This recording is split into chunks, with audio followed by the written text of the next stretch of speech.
When British troops finally smashed their way through the gates of the Bergen-Belsen concentration camp in April 1945, they were fully prepared to encounter monsters in human skin, expecting to find battle-hardened SS veterans with scarred faces and dead eyes who had spent years orchestrating the industrial slaughter of millions.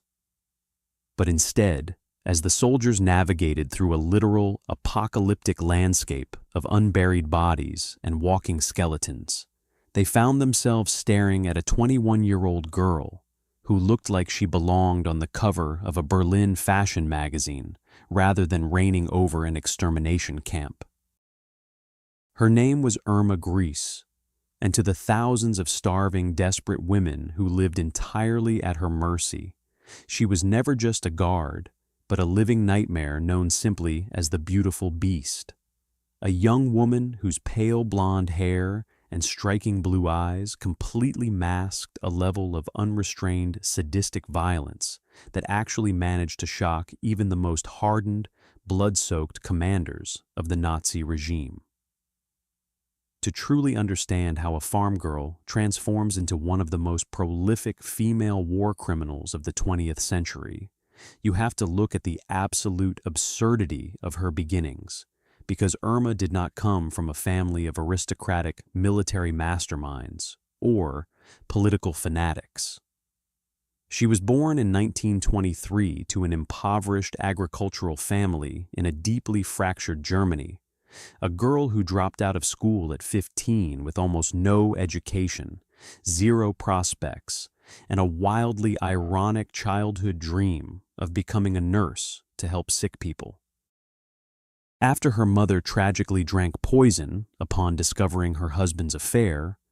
Irma was left under the control of a strict father, which inevitably pushed her right into the welcoming, brainwashing arms of the League of German Girls, where the Nazi Party specialized in taking lost, angry teenagers and molding them into fanatical servants of the state. She tried desperately to get into nursing school and failed repeatedly, eventually finding herself working at a dairy farm until the SS,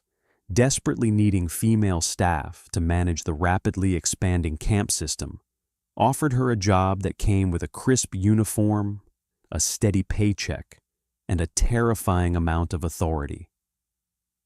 At just 19 years old, an age where most young women today are worrying about college exams or social drama,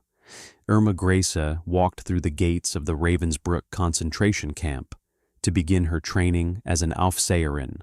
a female SS overseer. It was here that this uneducated teenager experienced a sudden, intoxicating rush of absolute power, realizing very quickly that in the twisted, inverted morality of the Third Reich, cruelty was not punished, but actually rewarded and promoted as a sign of supreme dedication.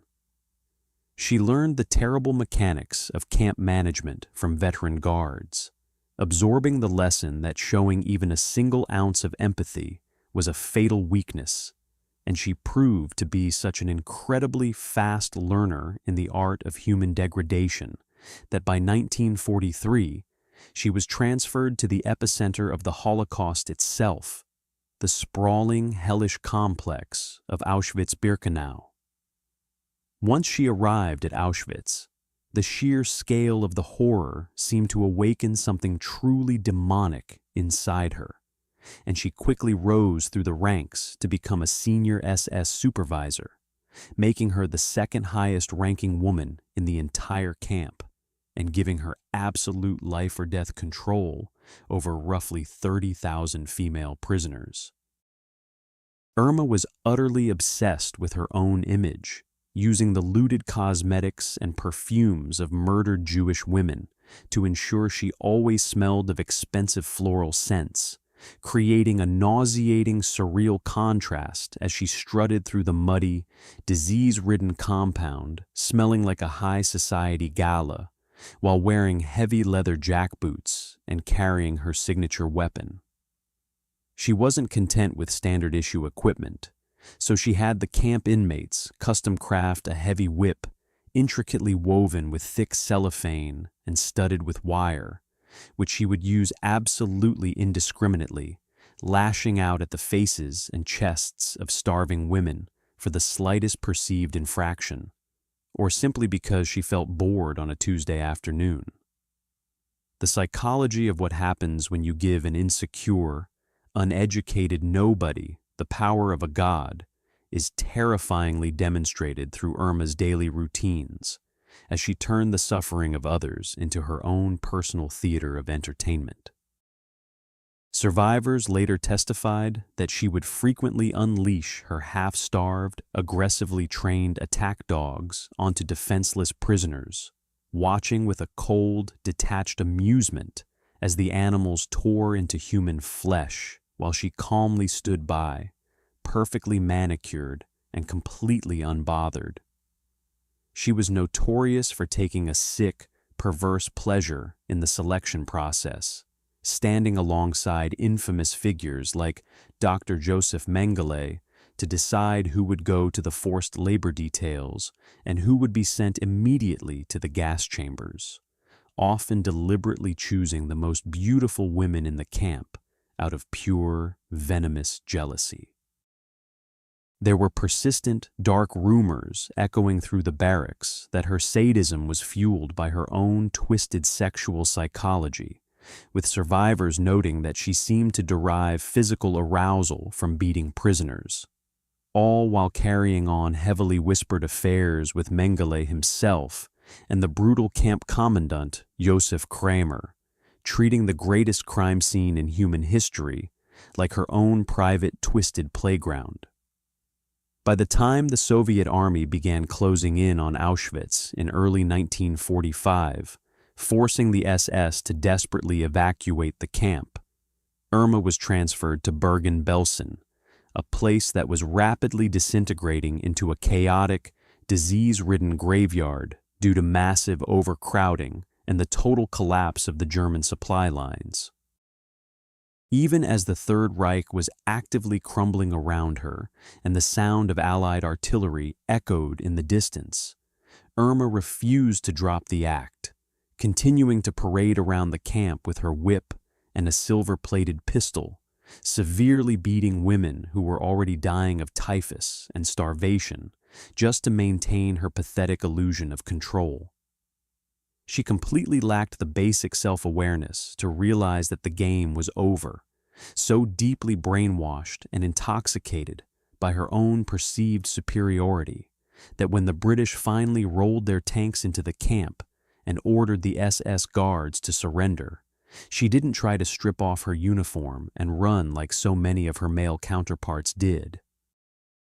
Instead, she stood there in her tailored jacket, glaring at the heavily armed British troops with absolute defiance, genuinely furious that these foreign soldiers were interrupting her daily routine, and absolutely convinced that she had done nothing wrong because she had simply been following the natural order of the world. The British soldiers, completely traumatized and enraged by the mountains of corpses they had just discovered, forced Irma and the other SS guards to perform the grueling, horrific task of burying the thousands of dead bodies with their bare hands, completely stripping away her manufactured glamour and shoving her face directly into the reality of what she had helped create. But even during this gruesome process and her subsequent imprisonment, Irma maintained a terrifying level of arrogance, completely devoid of any remorse, empathy, or even basic human understanding of the catastrophic scale of her crimes. When the infamous Belsen Trial began in the autumn of 1945, the international press descended on the courtroom, absolutely mesmerized by the stark visual paradox of this fresh-faced, pretty young blonde sitting in the dock, while prosecutors read out an endless, suffocating list of the most barbaric, stomach-churning atrocities imaginable. While older, battle-hardened SS men occasionally wept or tried to desperately shift the blame to save their own necks, Irma simply sat there, casually chatting and laughing with the other female guards, treating a military tribunal that was deciding her life or death like it was an annoying inconvenience that was interrupting her social schedule. The prosecutors relentlessly dismantled her attempts to portray herself as a low-level employee who was just following orders, bringing forward a wave of traumatized survivors who pointed directly at her from the witness stand, detailing the whippings, the dog attacks, and the cold-blooded murder she committed without flinching. It became glaringly obvious to the judges that Irma Grese was not a victim of circumstance or a brainwashed child who got caught up in the war machine, but rather an active, enthusiastic participant who violently weaponized the Nazi ideology to elevate herself from a forgotten dairy farm worker into a feared, untouchable queen of the camp. When the inevitable verdict of death by hanging was handed down, there were no tears, no dramatic pleas for mercy, and no sudden religious awakenings. She accepted the sentence with the same icy, detached demeanor she used when sending thousands of innocent women to the gas chambers, retreating back to her cell completely unshaken. The final darkly poetic chapter of The Beautiful Beast concluded on a freezing December morning in 1945, when she was moved to the execution block at Hamelin Prison to face Albert Pierrepoint, the legendary British executioner who had been brought in specifically to dismantle the Nazi hierarchy, one stretched rope at a time. Spending her final night singing Nazi marching songs with another condemned female guard,